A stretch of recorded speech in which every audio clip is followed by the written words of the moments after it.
নমস্কার সবাইকে, গুলো মম এবং ডটার চ্যানেলে আপনাদেরকে স্বাগতম। আজকের এই সুন্দর বৃষ্টির দিনে আমরা রান্না করেছিলাম মাংস দিয়ে খিচুড়ি এবং চ্যাপা ভুনা।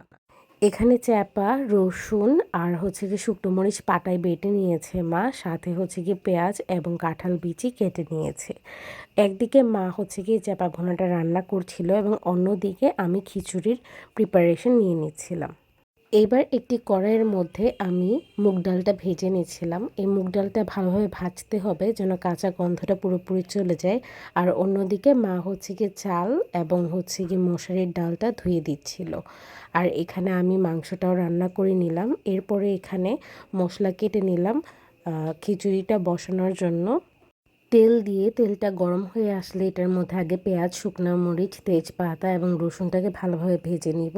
এরপরে সব মশলা দিয়ে মশলাটাকে কষিয়ে চাল ডাল দিয়ে ভালোভাবে এগুলো ভেজে নিব। ভেজে নেওয়ার পর মাংস, কাঁচা মরিচ এবং পরিমাণ মতো পানি দিয়ে দিলেই আমাদের খিচুড়িটা রেডি হয়ে যাবে। এরপরে আমরা এটাকে ভালোভাবে দমে দিয়ে রাখবো বলক আসার পরে, এবং পরিমাণ মতো লবণটাও চেক করে নিতে হবে।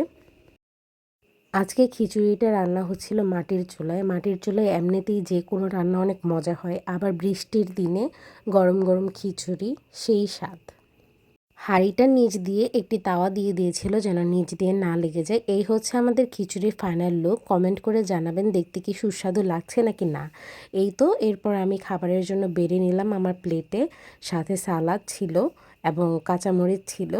আজকে এই পর্যন্তই। লাইক, কমেন্ট, শেয়ার করবেন, আমাদের পাশেই থাকবেন। বাই বাই সবাইকে।